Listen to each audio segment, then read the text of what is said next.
Good morning students. Computer science के lecture 26 में मैं आप सभी का एक बार फिर स्वागत करता हूं। लेक्चर 25 में हमने एमएस एक्सेल को इंट्रोड्यूस किया था, जिसके अंदर हमने उसके फर्स्ट 2 क्वेश्चंस के बारे में समझा था, जिसमें एमएस एक्सेल उसके एडवांटेजेस और उससे रिलेटेड कुछ डेफिनेशंस के बारे में हमने पढ़ा था।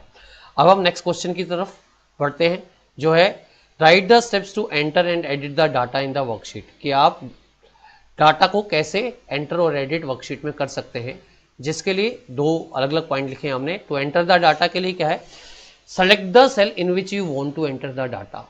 उस सेल को सेलेक्ट करें जिसके अंदर आप डाटा को एंटर करना चाहते हैं, और टाइप या enter the data from keyboard. बिल्कुल आसान सा स्टेप है ये, कि आपने सेलेक्ट करना है सेल को और उसके अंदर डाटा को एंटर कर देना है। बट इसके अंदर ये चीज़ जो है आपको डिफरेंट दिखेगी, to edit the data in the worksheet. पहले एडिट अगर आपको करना है, आपने डाटा टाइप कर लिया, एंटर प्रेस कर दिया, यानी एक्सेप्ट कर लिया आपने उसे, और फिर आपको चेंज करना है, तो आपको क्या करना होता है, सिलेक्ट करना होता है पहले डाटा को जो आपने एडिट करना है, फिर प्रेस F2 की फ्रॉम कीबोर्ड। फिर कीबोर्ड से आपको F2 की दबानी है या डबल क्लिक कर देना है सेल पे। क्या करना है, कीबोर्ड से F2 की दबानी है या सेल पे डबल क्लिक करना है, फिर आप चेंज करेंगे डाटा को। जैसे कि मैं आपको शो करता हूँ एक बार डेमो में, कि ये मान लीजिए आपने डाटा एंटर करना है, तो आपने यूँ करा, लिख दिया नाम, एंटर, ये एक्सेप्ट स्टेट में आ गया। तो आपने क्या करा, सेल को पहले सिलेक्ट करा, फिर आपने क्या कर दिया, एंटर प्रेस कर दिया। ये हो गया एंटर करने के स्टेप। बट अगर मान लो मैंने इसे अब चेंज करना है, मैंने यहाँ पवन की जगह पवन कुमार एंटर करना था, बट मैंने पवन करके एंटर मार दिया। That means I want to now edit the data. अगर आप एडिट करना चाहते हैं डाटा को, तो आपको क्या करना पड़ेगा, 2 आप स्टेप करेंगे। या तो कर्सर रख के यहाँ पर क्या करेंगे, कीबोर्ड से F2 की दबाएंगे। F2 की दबाने से क्या होगा, ये एडिट मोड में आएगा, कर्सर ब्लिंक करने लगेगा, तब आप इसे चेंज करिए। या उस पर डबल क्लिक कर दीजिए, या कर दीजिए क्या, माउस से डबल क्लिक, तब भी एडिट मोड में आ जाएगा। तो अब आप क्या करेंगे, यहाँ पे रख के और इसके अंदर और डाटा को कंटिन्यू टाइप कर सकते हैं। तो इसलिए एक्सेल के अंदर हमेशा जब भी आपको डाटा को चेंज करना है, जो आपने पहले एंटर कर रखा है, उसे पहले एडिट मोड में लाना पड़ता है, F2 की दबा के या डबल क्लिक करके। नहीं तो अगर आप ऐसा नहीं करेंगे, जैसे मान लो मैंने ऐसा करा, एंटर करा और एंटर मार दिया, और ऊपर जाके आप इसे चेंज करना चाहें, तो चेंज अगर आप सीधा टाइप करें, तो आपके क्या होंगे, वो पुराने वाले कंटेंट्स रिमूव हो जाएंगे। तो इसलिए इसे एडिट मोड में लाना जरूरी होता है। तो अगले क्वेश्चन की तरफ बढ़ते हैं, वो है what is autofill, how you can use it. Autofill क्या होता है और आप उसे कैसे यूज कर सकते हैं। What is autofill, how you can use it. Autofill, auto का मतलब ऑटोमेटिकली, फिल का मतलब भरना। तो autofill option is use to fill the series of number. कि अगर आपने नंबर की सीरीज भरनी है, मान लीजिए आप रोल नंबर लिखना चाह रहे हैं और रोल नंबर 1 to 40 तक आपने क्लास का एंटर करना है, तो वो सीरीज ही है नंबर की। या आपने डेट एंटर करनी है, डे ऑफ वीक एंटर करना है, या मंथ एंटर करना है, तो उसके लिए आपको सारे डे ऑफ वीक मंथ वगैरह एंटर करने की जरूरत नहीं है। उसके अंदर एक ऑप्शन है ऑटो फिल का, जिससे आप इससे सारे कंटेंट फिल कर सकते हैं, अगर इस तरह के आपके करने हैं। तो आइए देखते हैं कैसे। मैंने पहले वाले कंटेंट को डिलीट कर दिया। अब मान लीजिए आपने रोल नंबर भरने हैं यहाँ पर, तो मैंने यहाँ रोल नंबर लिखा, मैंने 1 वैल्यू करा, और अगर मैं 1 वैल्यू को करके यहाँ पे ड्रैग आउट करता हूँ, तो आप देखिएगा यहाँ पे ये क्या करेगा, 1 1 फिल कर देगा।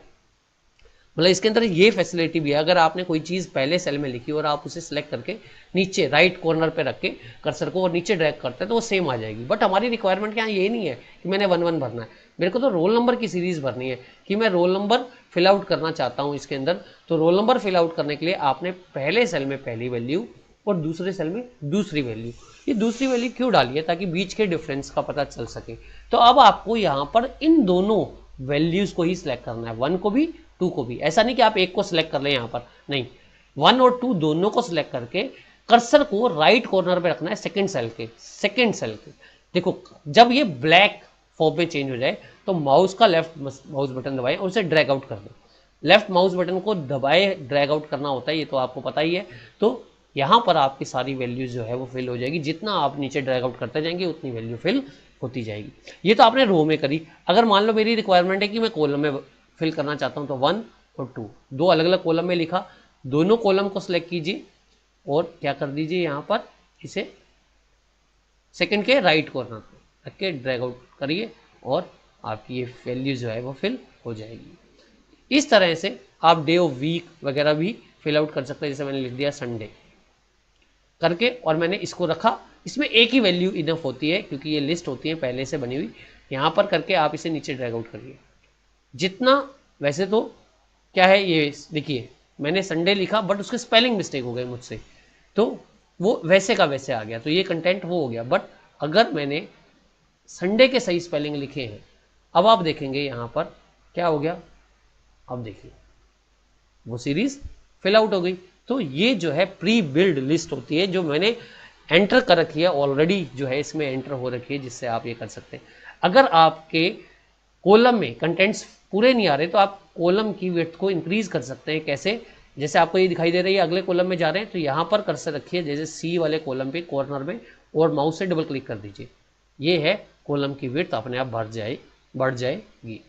अब जैसे ही मैंने आपको बताया था जनवरी JANUARY करके आप इसे नीचे ड्रैग आउट कीजिए जहाँ तक आप करना चाहते हैं। वैसे तो 12 मंथ्स होते हैं, बाकी मैंने 6, 7, 8 जो भी यूज़ कर रहे हैं वो कर लिया। तो इस तरह से आप मंथ की सीरीज भी भर सकते हैं। एक मैं आपको दिखाऊं कि मान लो मैंने यहाँ लिख दिया 12 जन और 2005, ये मेरी डेट है, डेट वैल्यू मैंने डाली 12 जन। आपको ये बताना चाहूंगा कि हमेशा जो है एक्सेल के अंदर देखिए, आप फार्मूला बार में देखिए क्या लिख रहा है, 1/12/2005। हमेशा बाय डिफॉल्ट फॉर्मेट जो है, मैंने लिखा था 12 जनवरी 2005 जिसमें मेरा 12 डे है और जनवरी मेरा मंथ है, ये आप सभी जानते हैं, और 2005 मेरी वैल्यू हो गई डे की, और ईयर हो गया सॉरी। तो अब ऊपर देखिए आपको फार्मूला बार में क्या दिखा रहा है, 1/12/2005, ये इसका डिफॉल्ट फॉर्मेट होता है। डिफॉल्ट फॉर्मेट समझ रहे हैं कि पहले हमेशा इसके अंदर जो है वो मंथ आएगा, फिर डे आएगी और फिर ईयर आएगा। मतलब एक्सेल के अंदर प्री डिफाइंड फॉर्मेट, पहले वैल्यू मंथ होनी चाहिए, फिर डे और फिर ईयर। ऐसे ही आप यहाँ पर इसे ड्रैग आउट करिए। अगर आपने ये सीरीज फिल करनी है तो आपका ऐसे आपकी ये सीरीज भी फिल हो जाए। देखिए यहाँ जो वैल्यू है वो 1/20, इसका मतलब ये क्या है, 20 तो मंथ नहीं हो सकता, तो वैसे जनरली हम ऐसे ही लिखते हैं, बट एक्सेल के अंदर फॉर्मेट जो है वो इस तरह से होता है। आगे बढ़ते हैं, अगले क्वेश्चन की तरफ कंटिन्यू करेंगे। What do you mean by formula, how you can use it. One of the important question, बहुत ज़्यादा यूज होता है, एक्सेल है तो फार्मूला जरूर होने चाहिए। तो it is use to make the calculations in the worksheet. Excel के अंदर अगर आपने कैलकुलेशंस करनी है तो आपको उसके लिए फार्मूला लगाना पड़ेगा। तो it always begins with equal to sign, ये हमेशा इक्वल साइन से बिगिन होता है। तो पहले देख लेते हैं फार्मूला लगाते हैं कैसे। यहाँ पर ये मेरी पहले वाले कंटेंट को मैंने डिलीट मार दिया और मान लो मैंने यहाँ पे 2 वैल्यू लगी, 1 2, मैं इनको क्या करना चाहता हूँ, ऐड करना चाहता हूँ। तो ऐड करने के लिए सबसे पहले तो जैसे मैंने आपको पहले बताया था कि इन सबके सेल एड्रेस का पता होना चाहिए। आपको क्या पता होना चाहिए, सेल एड्रेस का। तो फार्मूला लगाने के लिए क्या करना होता है, सेल एड्रेस का यूज करना होता है। एक्सेल में कभी भी आप वैल्यू का यूज ना करें जबकि उसके सेल एड्रेस का यूज करें। ये बहुत इंपॉर्टेंट चीज है कि never use the values for the calculation, use the cell address in the calculation. जैसे अगर मैं इनका सम करना चाहता हूं तो सबसे पहले आपको फार्मूला लगाने के लिए इक्वल टू लगाना पड़ेगा। तो इक्वल टू लगा के आप इसमें 23, 34, 556 भी लिख सकते हैं, परंतु आपको ऐसा नहीं करना। उसकी जगह आपको 23 की जगह जिस सेल में वो वैल्यू है, जो क्या है B2, वो लिखना है कि B2 में वैल्यू है प्लस B3, ऐड करने के लिए हम प्लस का यूज करते हैं, प्लस B4 प्लस B5। इस तरह से आपको यूज करना है, तो आपका जो रिजल्ट है वो आ जाएगा। अगर आपने मल्टीप्लाई करना हो तो इसकी जगह प्लस की जगह स्टार का निशान लगाएंगे, स्टार यहाँ पे मल्टीप्लाई के लिए यूज होता है। तो इस तरह से आप कैलकुलेशन कर सकते हैं, जो हम आगे थोड़ा सा और भी बताएंगे आपको कैलकुलेशन करना यहाँ पर आगे डेमो में। तो यहाँ पर 23, 34, 556, 66 ये जो है हमारा इसका टोटल आ गया। अब इसका फायदा क्या है कि आपने क्या लगाया, जो यहाँ पर लगाया है, क्या लगाया है, सेल का एड्रेस लगाया है। इसे वास्तव में सेल रेफरेंस कहते हैं कि मैंने सेल का एड्रेस जो दिया वो सेल रेफरेंस कहलाता है फार्मूला में।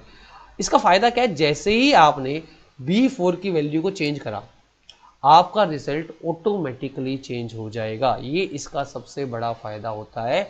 इसलिए आपको कभी भी फार्मूला के अंदर सेल्स की वैल्यू का डायरेक्ट यूज नहीं करना चाहिए, हमेशा सेल एड्रेस का यूज करना चाहिए। जैसे मान लीजिए मैंने यहाँ पर लिखा 234, यहाँ लिखा 5, अब मैं इसे डिवाइड करना चाहता हूं, तो पहले इक्वल टू लगाइए, इक्वल टू लगा के D3 जिसके अंदर पहले वैल्यू है, डिवाइड के लिए ऐसे स्लैश का यूज करते हैं, ध्यान रखिए, बैकवर्ड स्लैश का। और फिर आपको क्या लिखना है, 4 5 लिखना है ना, बट मैं 5 नहीं लिख के यहाँ पे क्या लिखूंगा, सेल एड्रेस D4 46.8।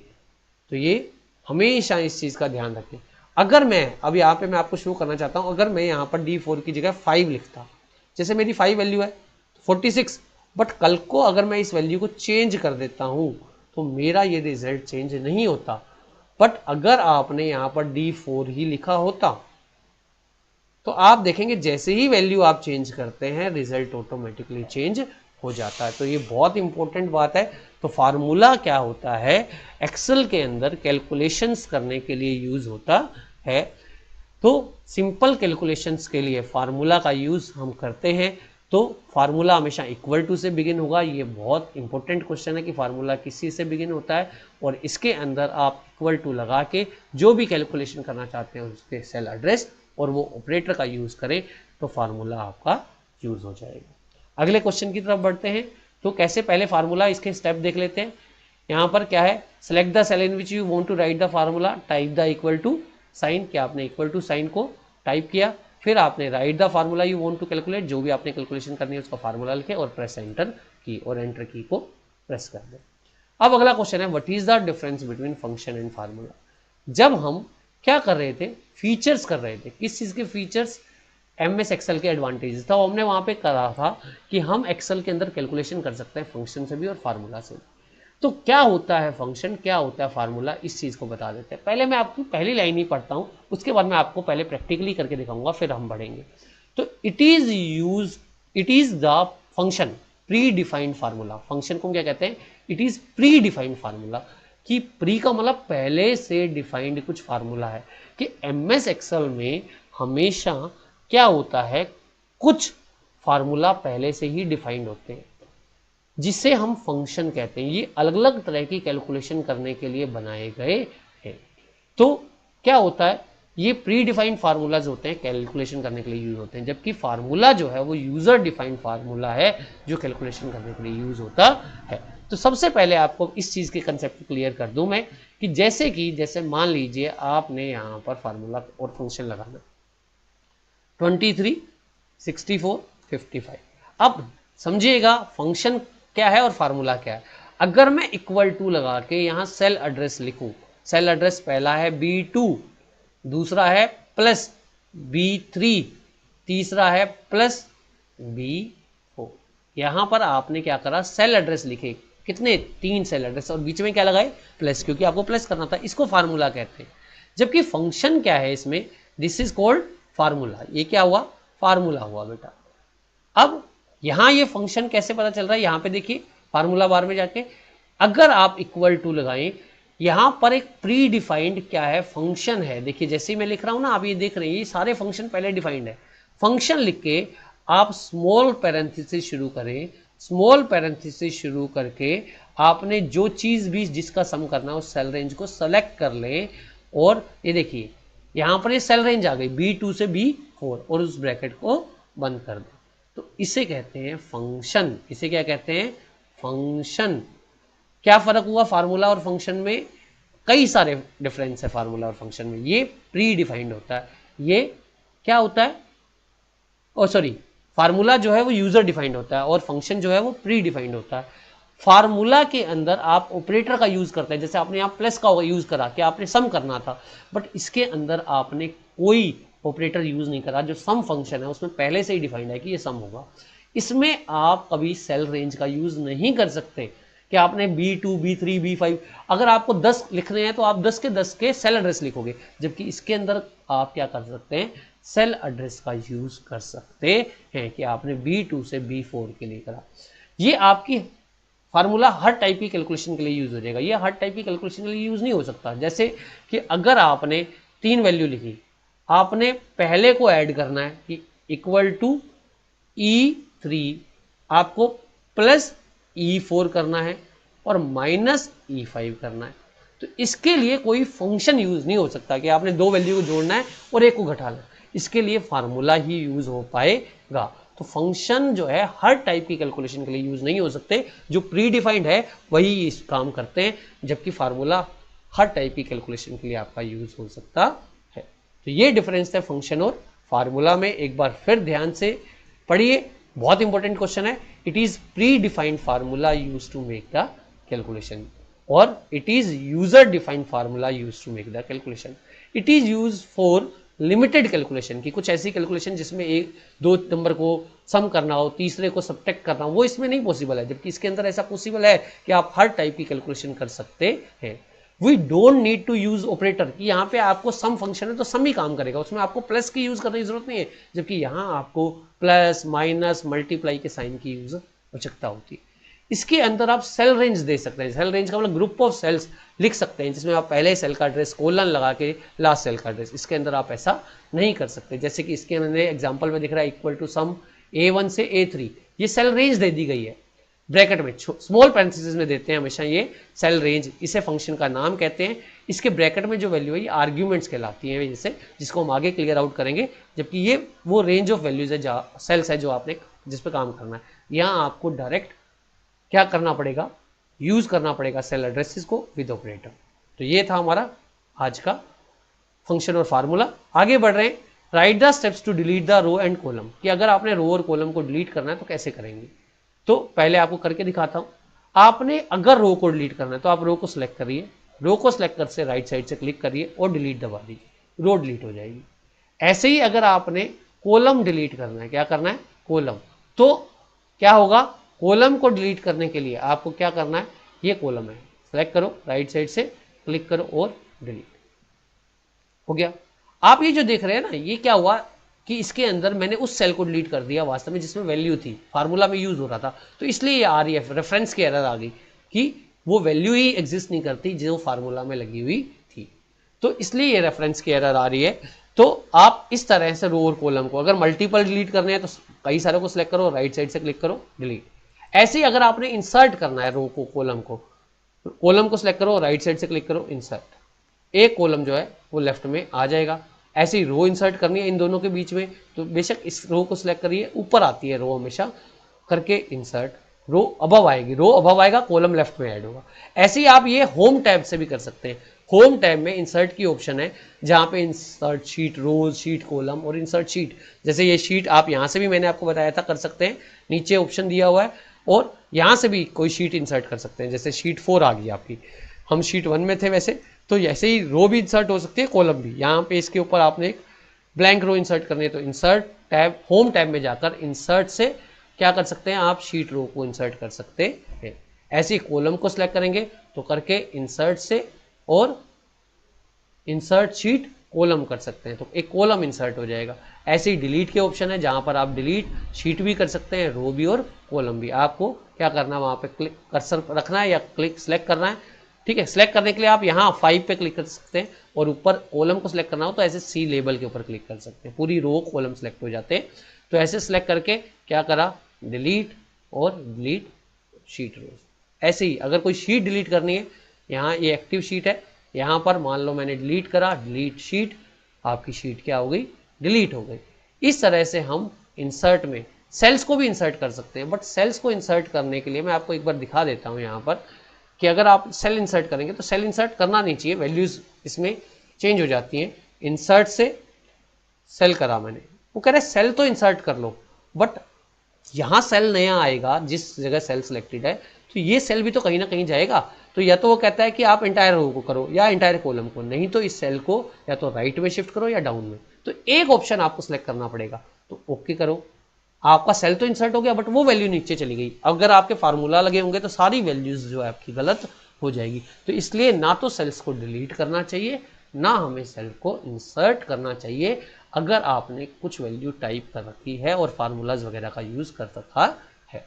तो इस तरह से हम एक्सेल के अंदर क्या कर सकते हैं, रो को और कॉलम को इंसर्ट कर सकते हैं, कि सिलेक्ट द रो और column you want to delete, click with the right mouse button, select the delete option. ये सबसे आसान तरीका है कि रो और कॉलम को सिलेक्ट करो, राइट साइड से क्लिक करो और डिलीट पे जाओ। अगर इंसर्ट करना है तो सिलेक्ट द रो और column where you want to insert the new row और कॉलम, जहां पर नया रो और कॉलम इंसर्ट करना है वहां पर आप रो को इंसर्ट सेलेक्ट करें, उसके बाद कहाँ जाना है, राइट साइड से क्लिक करना है। किससे क्लिक करना है, राइट साइड से। और उसके बाद क्या करना है आपको, इंसर्ट ऑप्शन पे क्लिक कर देना है, इंसर्ट ऑप्शन पे क्लिक कर देना है। तो इस तरह हमने सीखा कैसे हम रो और कॉलम को इंसर्ट कर सकते हैं। तो आज के लिए बस इतना ही हम आपको कराएंगे, तो आप इनको ध्यान से देखिए कैसे एक्सेल के अंदर आप रो कॉलम को इंसर्ट कर सकते हैं, डिलीट कर सकते हैं, कैसे वैल्यूज़ इंसर्ट होती हैं। उसके बाद अगले लेक्चर में हम इसे कंटिन्यू करेंगे।